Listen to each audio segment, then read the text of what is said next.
Hey everybody, it's Allie and welcome to our Y&R chat for Sunday, October 4th, 2015. I wasn't expecting everything to blow up this week. It's not even November.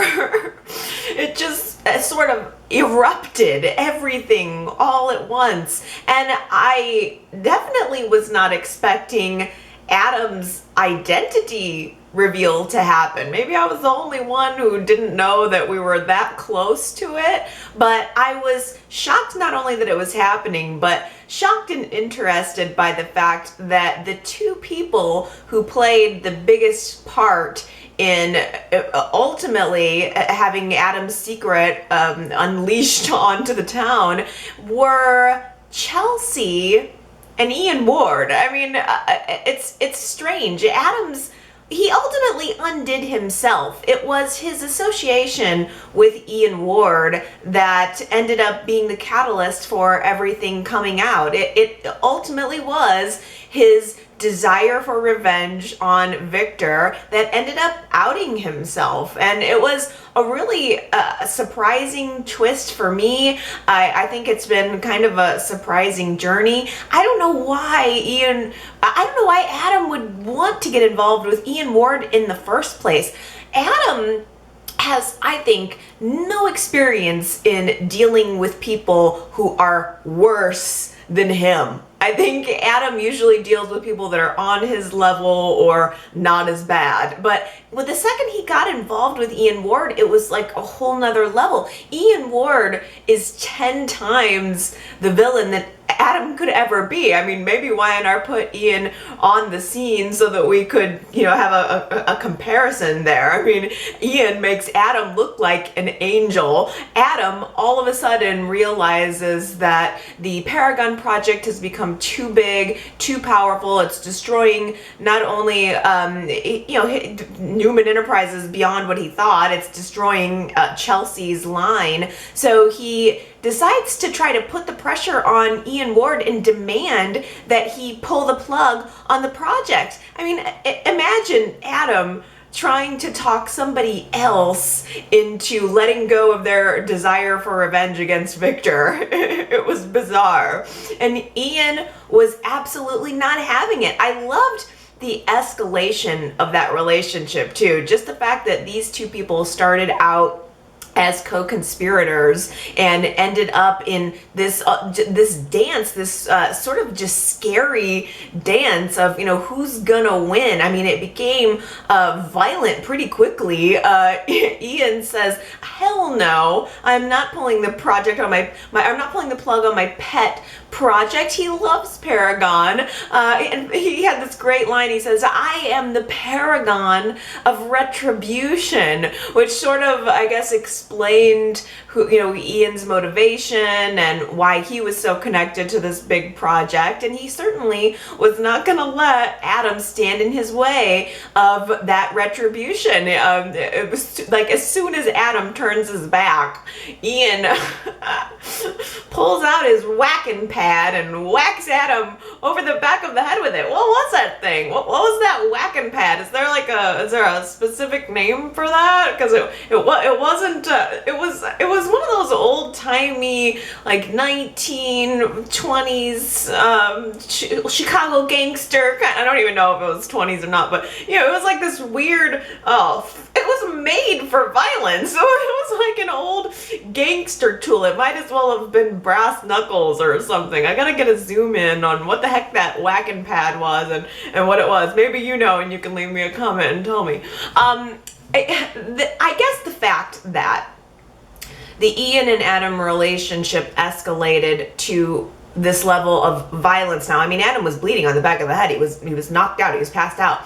Started to make me realize that, Adam is in over his head here. He has, unfortunately, just like his father, brought in an element of danger that's beyond his control, and it really truly is an element of danger. Adam is lucky that Ian didn't walk right into the apartment and snatch Connor while he was passed out. That was the paragon of irresponsibility. And Adam has always struck me as someone who really truly wanted to protect his family, and here he is making the exact same mistakes that Victor has made. I really honestly thought, oh my gosh, is Connor gonna get kidnapped right here? Because he left that door wide open for hell to be rained upon his family. And so it was very right that Chelsea had the reaction that she did as the week went on. I honestly, as soon as everyone started finding out that Ian was the one who was actually behind the Paragon project,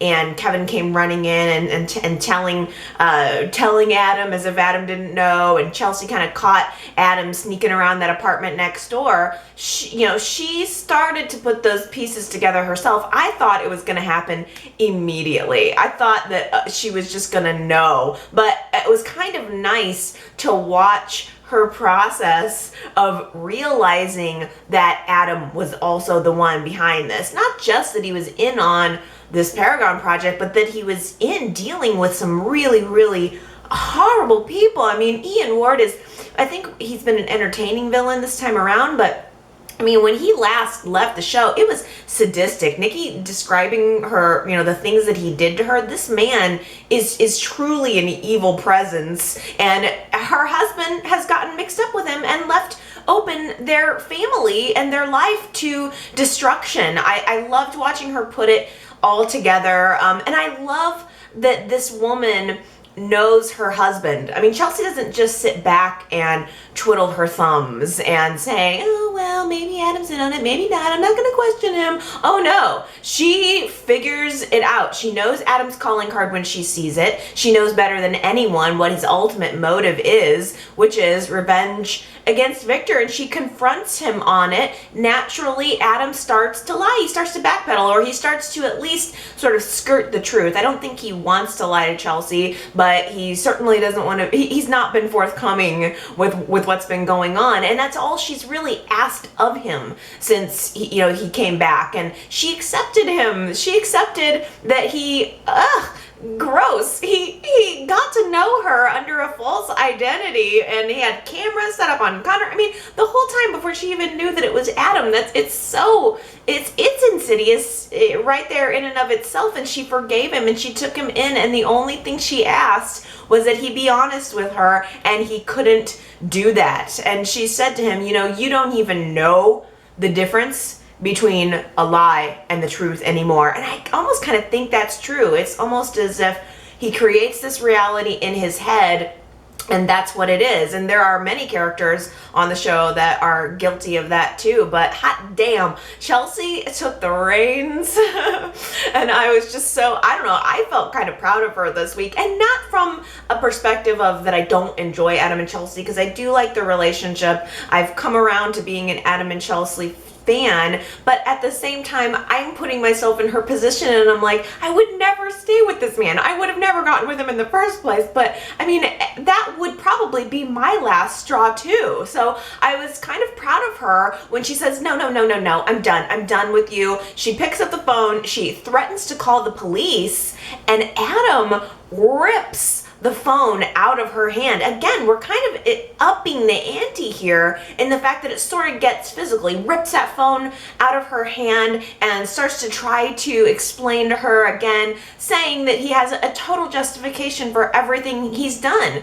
Everything in his mind is about Victor. He decided to go along with this Paragon plan because Victor needed to pay, because Victor is a horrible human being, because Victor is a bad father, because Victor is a manipulator. Well, take a look in the mirror, buddy. And I almost wonder if he was sort of realizing what he was saying in that scene. I mean, all of the things that he was accusing Victor of could so very easily have been said about himself. And I think I was maybe watching it through Chelsea's eyes. I wonder if he was seeing himself through Chelsea's eyes in that moment. He's gotta feel like a scumbag. How could Adam not feel like a scumbag? But yet he's still so totally focused on explaining and getting what he wants, and all that really matters is Victor and getting her and having the whole family. And I mean, he's definitely got a one-track mind, and she's just like, I'm not gonna deal with this anymore. I'm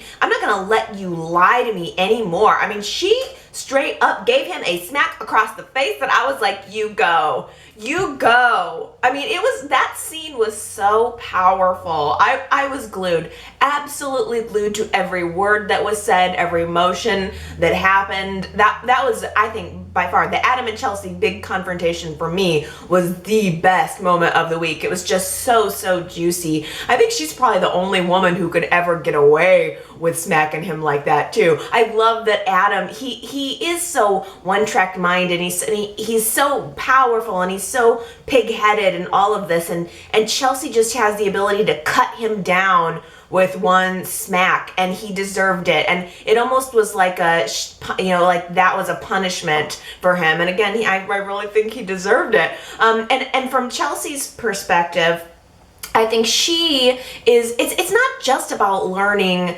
that Adam was involved in this Paragon scheme. It's not even just about realizing that he was involved with a really horrible villain.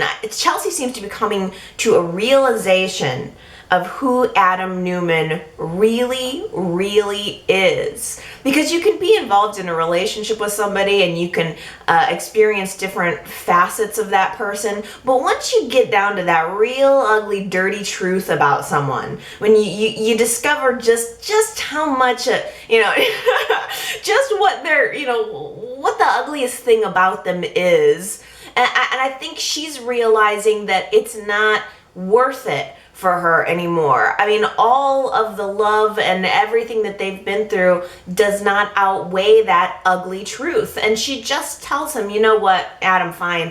He starts to backpedal. I'll fix it. And she says, you can make whatever promises you want.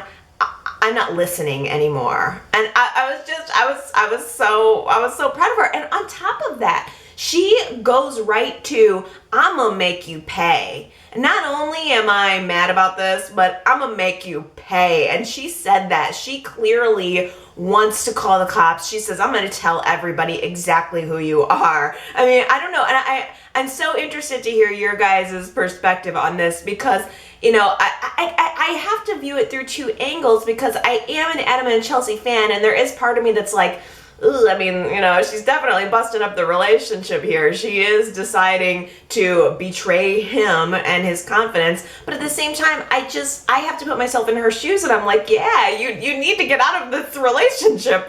This is bad. What he did, I mean, your son could have been kidnapped in that moment. It all goes back to that for me. The fact that there was a baby sleeping upstairs and Ian Ward outside of the door, and Adam passed out in the doorway. That just seemed to change things somehow for me, because it was so, again, it was kind of an escalation of violence. And as she tells him, I'm going to call the cops, I'm going to tell everybody exactly who you are, he begins to get kind of, like, he does this, like, he's kind of walking out the door, and she's like, goodbye, I'm going to call the cops on you. And he comes back, and he sort of like pins her up against the door and tells her this is not the end. And again, that felt very like dominance, like you think that you can get the best of me, but don't think I'm just gonna let you run over me. I love you and I love our son, but don't think that you're just going to be able to take him away from me and I'm not going to do anything about it. But that was also a very scary moment. It felt kind of threatening. Just being on Adam's good side is one thing. I mean, I feel like I've always wanted to focus in on the sort of the bad boy inside, the good boy inside of the bad boy, the misunderstood bad boy. I've always kind of wanted to focus on that side of Adam, but there is a real element of danger there that I can understand not wanting to put your child in the middle of. And I will say too, I mean, if the whole thing about the argument with Adam and Chelsea was, she was saying, you can go ahead and fight for your life, you can go ahead and fight for Connor, but it's gonna mean revealing your identity. It's gonna mean saying who you are. And the second you become Adam Newman, you have to pay for what happened to Delia. And again, another really, really pivotal moment of me kind of turning on Adam was the moment where he just looked at her and he said, forget Delia. And it blew me back from my screen, and I felt that it blew Chelsea back too, and she said, forget Delia? And he, of course, goes, oh, no, it was a figure of speech, or I didn't mean it the way it came out. And I think he didn't mean it the way it came out. I don't think he meant, who cares about Delia? I think once again, it was, yeah, the whole Delia thing, but me. It's all about Adam. It's about what Adam wants, Adam needs. He has that laser focus. And yeah, he did a bad thing and he can feel really bad about it. But ultimately, she's gone, she's dead. This is about me and our life and our child. And it was kind of that way when he accepted Delia's corneas for Connor. It was, yeah, bad thing, sorry that happened. But my kid. I mean, it's selfishness. Again, I said it when we were talking about the words that describe Adam last week. I really think selfish kind of nails it, doesn't it? At least one aspect of him anyway. But forget about Delia was such a clunk moment, and Chelsea just looked at him and said, "You are a horrible human being," which is exactly what he was just accusing Victor of. And she said to him, you are an awful son and you are an awful father. I mean, she really laid into him like all of the things that anybody who's not a fan of Adam has probably been saying all along. This is probably a horrible human being. I mean, he's got redeeming qualities. Nobody's all one thing, but the stuff he's done has just amounted. It's piled up, and I was just with Chelsea in that moment. I don't know, am I being, I don't want to be an unfaithful Adam fan, but boy, there hasn't been a whole lot of redeeming qualities, and I just felt with Chelsea in that moment when she said, I don't want this anymore. And I understood what she was saying, because it was like, I've been trying to make excuses for being in a relationship with you. I've made excuses why I should continue to keep your lie, but I realize now that it's not only is it not in my best interest, but I don't even want it. I don't want to try anymore. And just like that relationship had to be over. I don't see how Adam and Chelsea are going to come back from this. She slammed the door in his face, told him to go away, and normally that probably would have lasted a day. He would have been back the next morning, begging, scratching at the outside of the door, and she would have opened it and taken him back, but that's not what happened. I was absolutely shocked when she went to Billy. I did not expect that. I wouldn't have expected that to be her first visit. I wouldn't have thought that she would go to Billy immediately, but that must have been the part of the lie that was weighing on her soul the most, and when she said that about, kind of the forget Delia moment, I think that's where that's where her heart was. That's where this was hardest for her to keep that secret, as she was keeping that from Billy, somebody that she cared about. Chloe was her best friend. She knows that Connor benefited from Delia's death in that horrible, twisted way. But I think that she immediately just needed, I suppose, to unload that guilt that she was feeling. She goes to Billy, and my God, I mean, she just blurts it out. Victoria's in the room. She just blurts it out that I have to tell you, Adam is alive, and he's in town, and he's calling himself Gabriel Bingham. Oh my gosh. It was so incredible. I mean, everything about that, from the fact that she laid it out that way, to the look on Billy's face. I mean, my God, he went from jubilant, like being so happy that he was able to buy up all of these Newman assets on eBay. He's just hitting buy it now, happy about the Paragon project. I mean, Billy was in rare form all week. He was snarky, he was just jubilant, he was at the top of his game, and I saw that face turn. I saw that, I mean, he was jubilant and his face just sunk down, his eyes went down. It was just a look of, I mean, everything, of all of it. Adam's alive, and he's that bastard, Gabriel Bingham. I knew there was something about that guy, and all of the feelings about his daughter again. I mean, just everything. I felt it in that moment. It was so good. Oh, I feel guilty for enjoying it, but it was, I mean, it was the building that we've been waiting for. My God, how long has it been? I think it's been a year. I think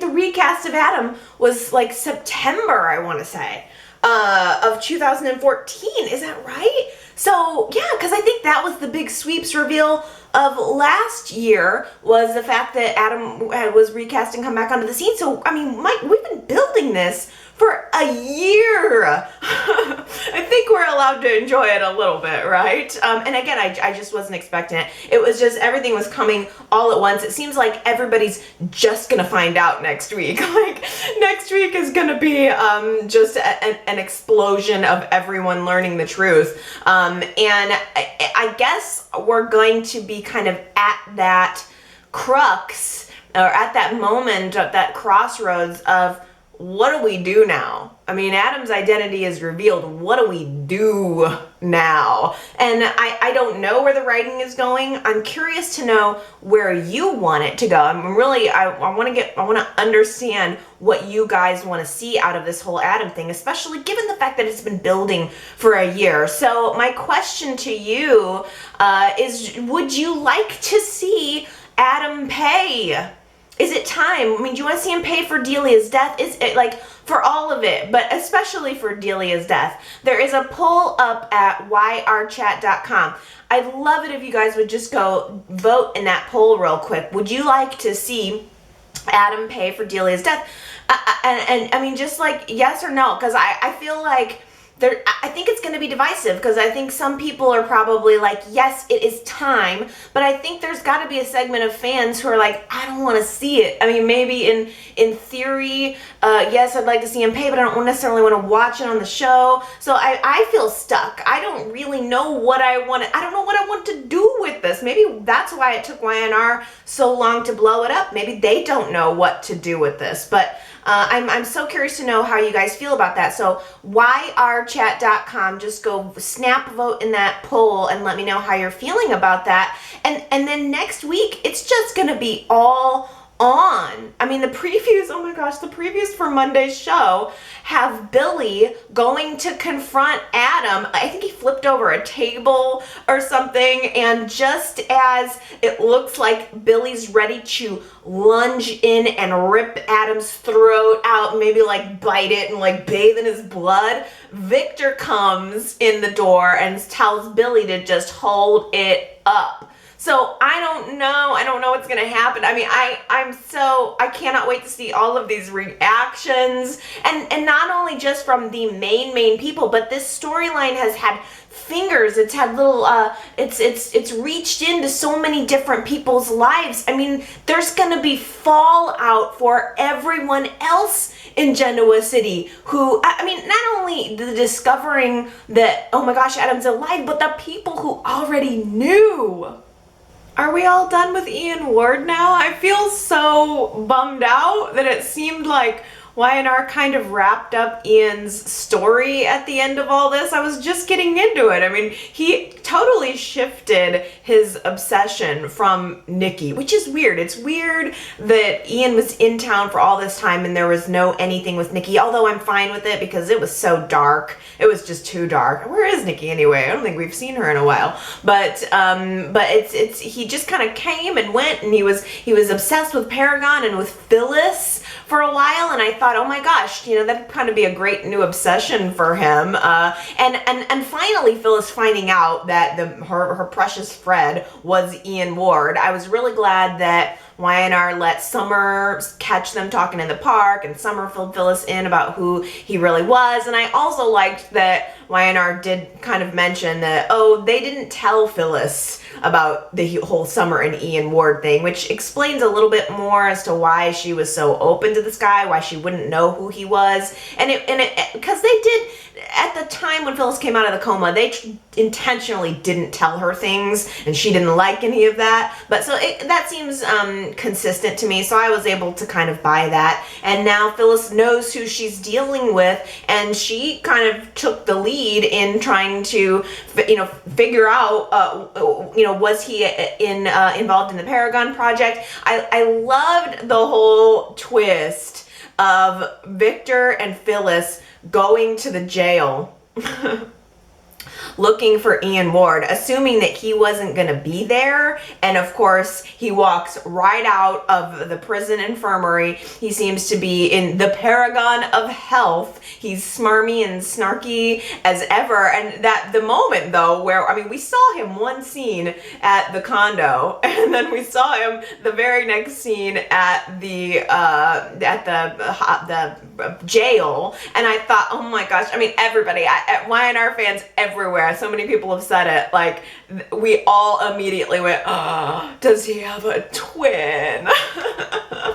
I was gonna be so disappointed if YNR was gonna do a twin twist there. And I loved the line of, they're all Phyllis and Victor are trying to put together how he could still be in jail when they've seen him walking around town. And he said something like, well, maybe I have a doppelganger here in Genoa City. I hear that's not so unusual. That's got to be the line of the week. I would make it the who said it for the week if it weren't so completely obvious. In fact, I mean, the writing for Ian Ward has just been so wonderful. Someone posted a link on the Facebook page, and thank you, showing a scene from Ray Weiss being on Criminal Minds, and he was even like darker and more terrible on that show. I mean, the guy just plays horror so well. He's just maybe it's a typecast or whatever, but he's a great villain. In fact, I would say he's got to be one of the best villains that we've seen on the show in so long. I have got to give it up to YNR for the writing and for the way it was handled. I just wish there was more. He manages to be the one to tell Phyllis that Adam was his partner with the Paragon project, and of course she runs straight to Victor and Jack. And by the way, just wait until Phyllis finds out that Jack already knew that Adam was alive. That's going to be a little lie that's going to cause problem in the relationships. Again, this storyline has fingers, and it reaches into so many different people's lives, and it's going to just bust it all up. I can't wait. The only thing that I think would be better is if we still had Ian Ward around to really relish in all of the trouble that he's caused in these people's lives. I mean, he just sort of gives up. He just, like, Paul comes and arrests him in the park, and he's just like, okay, here I go. But I don't know if that's because he knows he can get out whenever he wants to. I don't know. It was so good from beginning to end, so good from the beginning that he came onto the scene to the end where he shuffled off to pasta night. Gwen's sudden love for Neil is getting her closer and closer to discovering every little lie that he's been telling in order to cover his tracks. He says he's in New York City, but he's really in the park telling a pilot to keep his mouth shut. And she follows him back to the boathouse, discovers the whole thing, discovers that Hillary's actually not missing. She's lying in a bed hooked up to some meds on a cot in this dusty old boathouse. Gee, I wonder why she's having trouble recovering. I mean, is she really even getting the medical care that she needs? No, Neil thinks he's doing this good thing, and he's not. And the look of WTF on Gwen's face when she sees it for the first time was like beautiful. It was real. I mean, this is how everybody else is looking at the situation. I mean, Gwen had a moment of clarity where she's like, this is messed up. And then Neil gets a chance. He gets his little foot in the door and he starts telling all, saying, look, I did this really bad thing in Virgin Gorda. And I set Devon up. I took this video. I showed it to Hillary, but I didn't hurt her. In fact, I'm trying to help her. And I will say, I am loving the writing for Neil. I do kind of like that little boathouse set. I thought it was lit really nicely this week. Neil had this speech where he's explaining to Gwen his state of mind at the time, saying, I did what I did for revenge, but they hurt me, and Devon and Hillary were around town together, being happy, and every time I saw them together, it was like they were laughing at me. And I just totally connected in with Neil in that moment, and I understood why he felt the way he felt. I mean, certainly what he chose to do was bad. But it was such a great scene. They had it seems like it was night at the boathouse. I kind of wonder if it was usually dusk or daytime, but they had the darkness of the night, and they had these, the light of the waves kind of dancing across the room and on Neil's face. And when he explained that moment, I just thought it was a beautiful scene. He's completely nuts, though. I mean, he is completely nuts. It is yet again an instance of him just deciding this reality in his head and going forth with it. Yet Gwen had a moment of sanity where he asks her to keep his secret, and she's like, I can't pretend that I didn't see this. And I thought, okay, well, good. You need to go tell the cops. Yes, it's exactly what you need to do. And she did. She runs straight out. She goes to Devon, and she's getting ready to tell Devon that Hillary's alive, just as Devon and Lily and Kane are hearing that there's a Jane Doe that's just arrived at the hospital.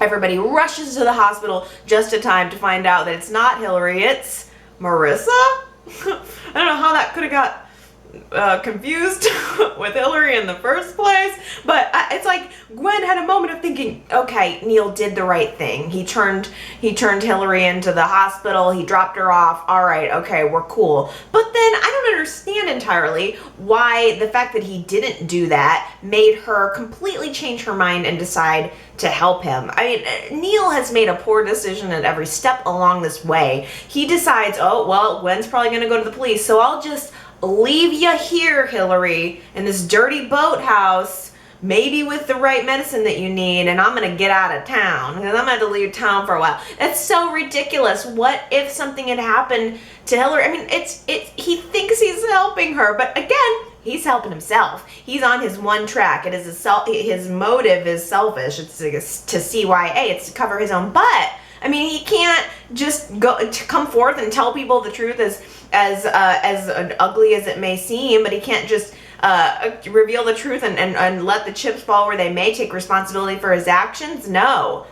And I feel bad because Gwen is caught up right in the middle of all of this. She decides to go back and talk to him, and I feel bad for her because, first of all, she's got love dust or something all around her. I don't know why she would trust Neil in the first place. I wouldn't be caught dead going to that old boat shack on this old property in the middle of the night and being in the room alone with Neil. Look at him. He's on edge. This is not a man who's in love. He's out of it. I mean, the little things that he says, I think he's blipping in and out of reality, and Gwen's gonna get caught up right in the middle of this. She's gonna end up leading the cops right to him, and then boom, she's a co-conspirator in all of this. And what's worse, now the love part is what's fallen apart on this storyline for me. I don't really buy the love story part of it. I can't believe that she fell in love with him that quickly. I can't believe that he really cares about Gwen when I think he's still clearly in love with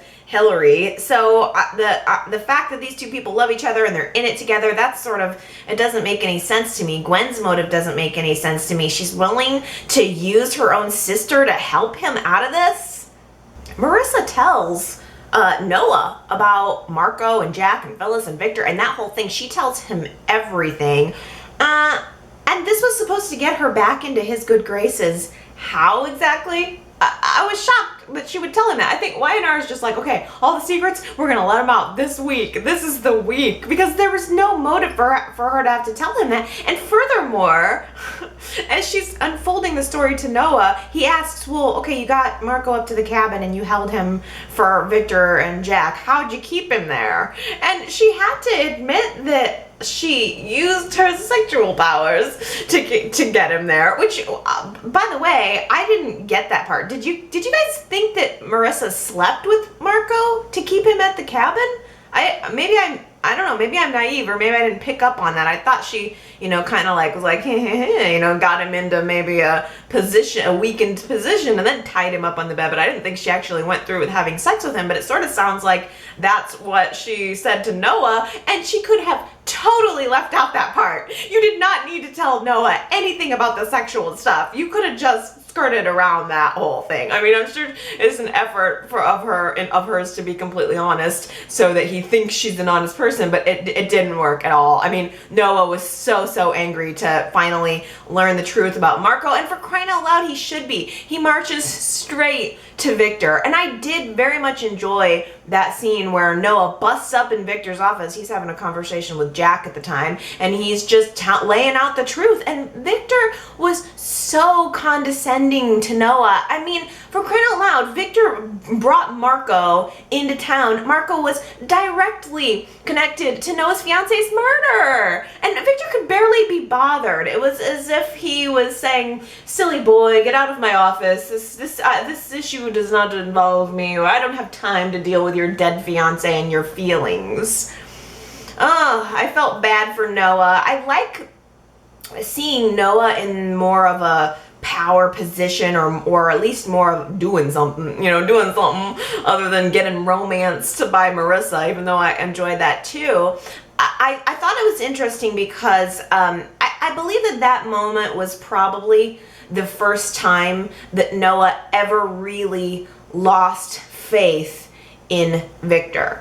Victor's the head of the family. He looks up to him your entire life, and I think that was Noah's first moment of, oh, my grandfather's probably a horrible person. No, maybe my grandfather is a horrible person. And I kind of would have loved to have seen Noah connect in with Nick, because I wonder if Nick remembers the first time when he realized that his father is probably a horrible person. I mean, it's that moment of losing faith in someone that you looked up to. Noah's at the bar later that night throwing back drinks, and I can't blame him. I kind of like the idea of zooming in on this deeper Noah. Maybe we'll get that sooner or later. But he completely breaks up with Marissa. She decides to go her separate way. She apparently tried to leave town and instead gets hit over the back of the head and winds up in the infirmary. I immediately, when she said that, thought, oh my gosh, was it Ian Ward? Because he's got that whacking, what do I call it? The whacking stick, or the whacking pad, or whatever. He's been, like 2 people got hit over the head this week, is all I'm saying. And Ian Ward has a whacking pad.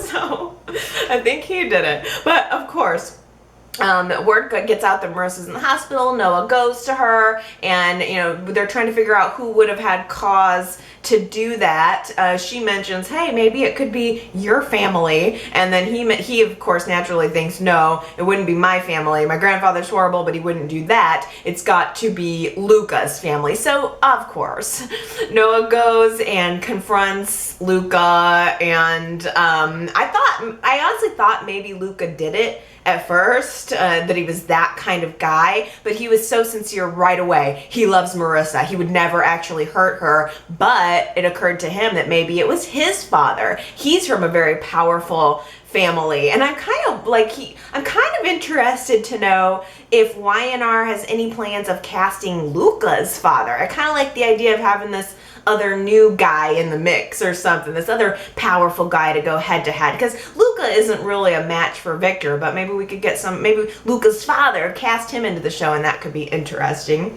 One other thing I want to mention is, really, basically Kevin can hack into any security camera, anywhere, anytime, and find out if anything happened. It's a little over the top liner with Kevin's hacking. I love him being a hacker, but every time it's basically like, I'll just hack in to this security camera and we'll just watch everything live. He decides he's gonna hack into the security camera and find out who it was that hit Marissa over the head. Maybe we'll find out that next week. Maybe it'll be 5 weeks down the road. I don't know. But there was a cute little moment where Mariah's watching him hacking away, and she's thinking, he's kind of sexy. And there was just a nice, there wasn't a lot of little romantic moments this week, and that was one where, you know, she kind of was digging on him, and he sort of maybe like thought, yeah, you know, maybe I'm digging on you, but we got to focus on what we're doing. And it gave me a little bit of hope, because I was sad to think that Mariah and Kevin were just going to be in the friend zone forever. Maybe second time's a charm. I love Paul and this actress who's playing Patty. There was a scene at the mental hospital at Fairview this week where Paul's just so patient with her, and she's so silly and cute, and I just think they have a really nice brother-sister chemistry. You know, if Patty didn't blip in and out of reality, I think it would be great to maybe possibly see her and Paul actually having a relationship. And yeah, it was so interesting. And also, it didn't even occur to me that Patty would be related to the baby that Sharon is supposedly carrying. So that's another interesting, like, aha moment. Patty is suspicious of Sharon, and she's going to get to the bottom of this. Meanwhile, Sharon is in the hospital room getting a blood test. I think maybe Patty's suspicion and telling the doctor caused them to do a blood test, and they did a blood test on Sharon, and we didn't see the results. The next thing we saw was Patty coming up to the doctor and saying, you know, what's the deal with that? You know, I mean, I want to tell Paul that maybe Sharon's not pregnant because it would affect him, and shouldn't I tell the doctor? And the doctor tells Patty that Sharon's blood test was positive, that she is pregnant. And I was immediately thinking, that is so incredibly inappropriate. Please tell me that you're not just revealing another patient's history to this other psycho patient. I mean, really? But I think that's maybe not quite the case. Patty runs in immediately as soon as she finds out that Sharon's blood test was positive. She tells Sharon, and Sharon is so overjoyed. They embrace. The two women are like two little crazy peas in a pod now. But thank goodness the doctor was smart enough. That was not the case. The doctor comes in, and you can just tell by her tone that I mean, it was not the doctor did not explicitly tell Sharon anything, but she did kind of say, I think you maybe need to hang around here at Fairview a little while longer. The doctor was clearly handling Sharon, and said, you're in the middle of a bipolar episode. Let's keep you sedated. I mean, she gives her a drug, the hard stuff, that puts Sharon right to sleep. So, gosh, I don't necessarily, I don't know if maybe there's not going to be a baby switch. I don't see, if the doctors know about Sharon's condition, I don't see how it's even going to end up happening. So the fact that we know now officially that Sharon's not pregnant and the doctors know it, what are our new theories? Where do we go from here? Okay, let's read some comments.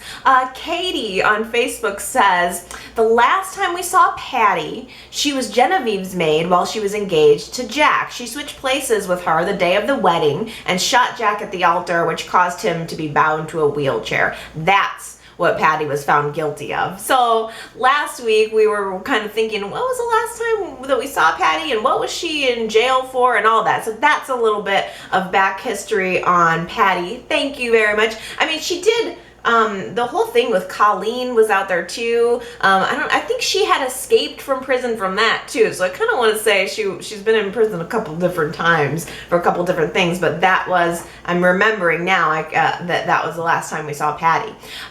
Michelle had left a voicemail kind of zeroing in on Jack and Jack's relationship with Ashley and Billy, and Michelle was saying that, or reminding me that Jack never told Ashley and Billy about Marco. So they still think that all of the stuff that Marco did was the real Jack. So it makes sense as to why they don't trust him now. I think it's a really good point that kind of never got picked up by YNR, but I wonder if now that no one knows the truth, is that all gonna come out? Are Ashley and Billy ever gonna find out about the whole Marco thing, or are they just going to be left in the dark forever?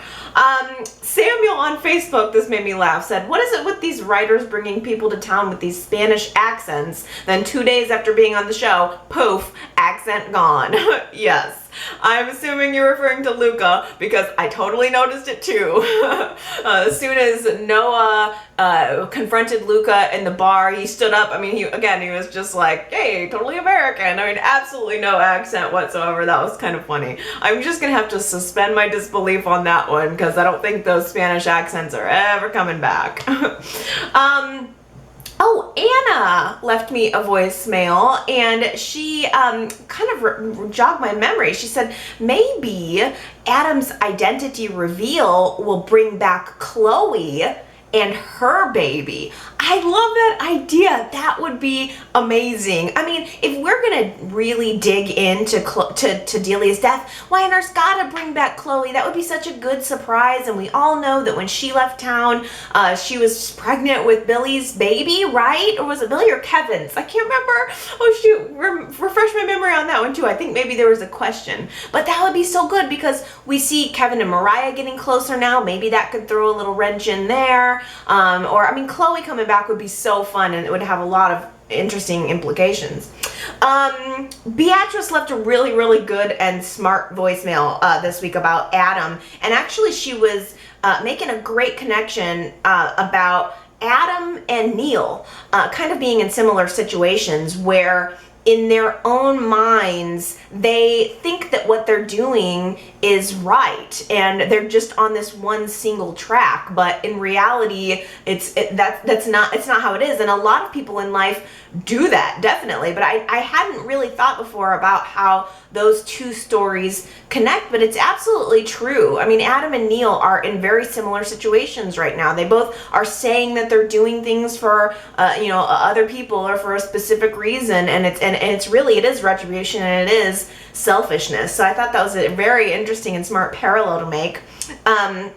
Connor left a voicemail, and he was saying it is time for Adam Newman to pay up for what he's done. But why do I have this feeling that Adam is not going to be punished? From the previews of Monday's show, it's almost coming off like Victor's going to end up siding with Adam. Yeah, Connor, I was kind of thinking that too. My take from that brief little scene that we saw from Monday's show was that Billy was going to rip Adam to shreds and Victor was going to stop him. And I don't know if YNR is going to show us that punishment. I don't know that I want to see it, or I feel like I do want to see some kind of punishment, but I don't know how I want to see it. I don't know what that means, because punishment for Adam would mean sending him away to jail forever, and that would mean the character would be off the show, so we wouldn't have any more. So I don't know how I want YNR to handle this, but I do want you guys to go vote in that poll at yrchat.com and let me know if you think you want to see him punished for Delia's death.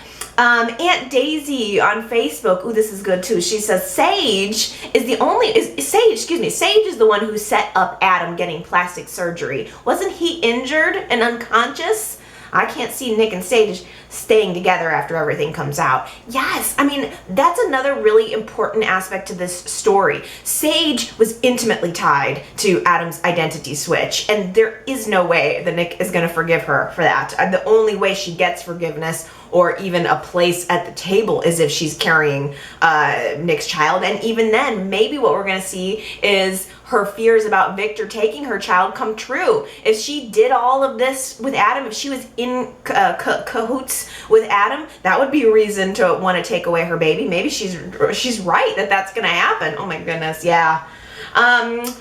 Oh yeah, okay. I love this too. Gary had left a voicemail and said, I think this was maybe Thursday, the Adam reveal's coming down, and I want to see Chelsea be the one to bring him down. And I really agree. I mean, the scene in the condo where she was letting him have it, I was like, I was rooting for it. I was like, it would be such an interesting twist that the person who you trust the most is the one who ends up bringing you down. Because again, the two people who Adam was trusting with his secret was Ian Ward and Chelsea, and oddly it was Chelsea that's going to end up playing the larger role and bringing him down, and I like that. Oh, and this is so funny because Gary had mentioned something that it was like almost subconscious in my mind, but as soon as he said it, it clicked for me. He said Gwen reminds me of Drusilla's sister, Olivia. And as soon as you said that, I thought, oh my gosh, she totally reminds me of Olivia. And kind of physically, like I can almost see a physical resemblance between Gwen and Olivia, but at the same time, there is something sort of similar about their personalities too, because Olivia was in love with Neil for years and years and years, and she was kind of you could literally drop Olivia into Gwen's spot right now and it would be exactly the same, because she probably would be bending over backwards. She was a doctor. She'd be helping him do everything she could. She was just head over heels in love for him. Oh my gosh, that's such a good pull too. If you're a newer viewer, you should definitely go check out Olivia. Barber Winters, I think is her full name, and they've brought her on a couple different times within the past few years, but never in any major capacity. What would you guys think about seeing some more Olivia? She was never a dynamic character, but I like that little bit of Y&R history. January on Facebook says, I have one question. Gwen doesn't want to lose Neil. What? He's being a psycho. Yes!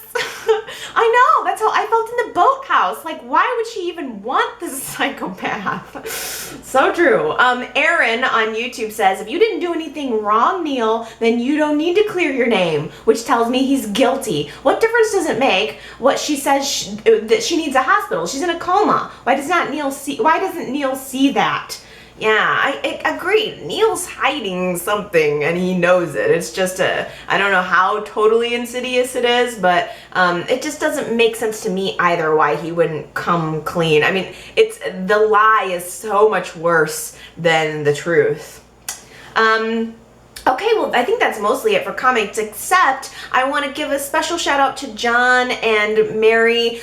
They're Y&R chat listeners, I think longtime Y&R chat listeners. They're expecting a baby girl, and so I just want to say huge congratulations to John and Mary, and also John is being deployed to Afghanistan in 2 weeks, and I think it's so cool that John and Mary kind of watch Y&R together, listen to Y&R chat together, and it's really sad that you're gonna have to miss Y&R and Y&R chat. I'm gonna be thinking about you this time though. So John, be safe, and Mary, I'll be here to hold down the fort, and we'll work together to fill John in when he gets back from his deployment.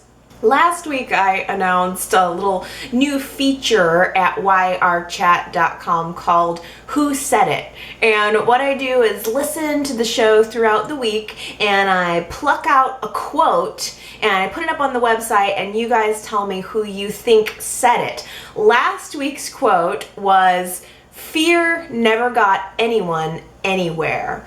And I loved the quote when I heard it, and I thought, I wonder if anybody else caught this. So I got a lot of people guessing who they thought it was this week, but only 2 people got it right. It was Consuela and Amanda who guessed Ashley. It's so interesting to me because everybody, like most people said Ian Ward. Fear never got anyone anywhere. And you could hear it almost coming out of his mouth. But, to contrast, like, no, it was someone so benign, one of our core characters that said it. It's just so interesting how you can just, take a sentence and pluck it in and out of one person. You don't even know contextually who could have said it. But it was Ashley. She mentioned it during a scene with Jack. They were talking about going to war with Victor, and Ashley was being brazen and saying, I'm not afraid of Victor.